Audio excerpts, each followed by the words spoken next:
Manchester City received an interesting fine recently. They've been fined £2 million for delaying kickoffs on 22 occasions. Now, I have to admit, this has come as a bit of a surprise seeing this. I didn't expect this to be a thing. I didn't know it was particularly a thing. They were doing this quite regularly, but let's just have a look at what's happened here. So, shout out to BBC Sport for doing the article on this. That's what I'm reading from here.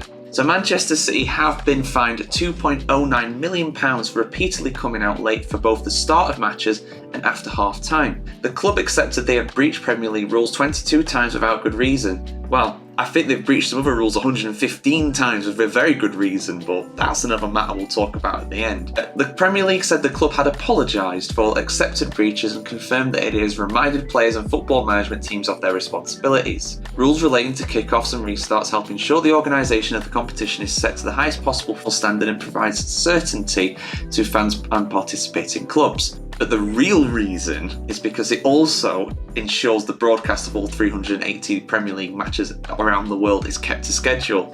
It's all about the money, guys. Always is. Manchester City have declined to comment despite apologising. Interesting. The Premier League champions delayed restarts 8 times in the 22-23 season and were fined £390,000. In the previous season, 22-23, there were 14 breaches and fines amounting to 1.7 million, with the start of the second half delayed 11 times and the start of the match delayed 4 times. The punishments ranged from a warning for the first offence, that was a match against Crystal Palace in August 22, to the largest sanction of £200,000, which they have received for the longest delay of 2 minutes and 46 seconds. That came during their 3-1 victory over West Ham on the final day of the Premier League season. There we go. Man City only won the Premier League because they cheated.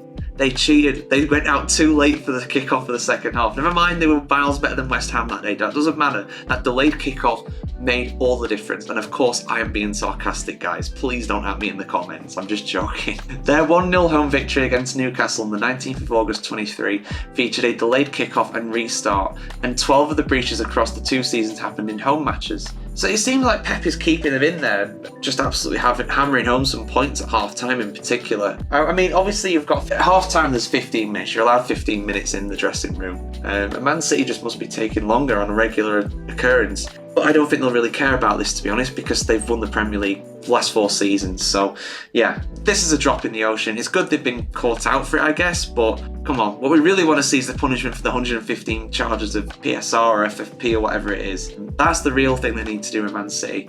It just shows how quickly they can make a decision with something as relatively unimportant as this. But when it comes to the real things, the Premier League doesn't want to do anything. So, there we go, guys. Just a bit of news with Man City to bring you. They've been fine. They've been caught cheating at last, but not for the thing we wanted.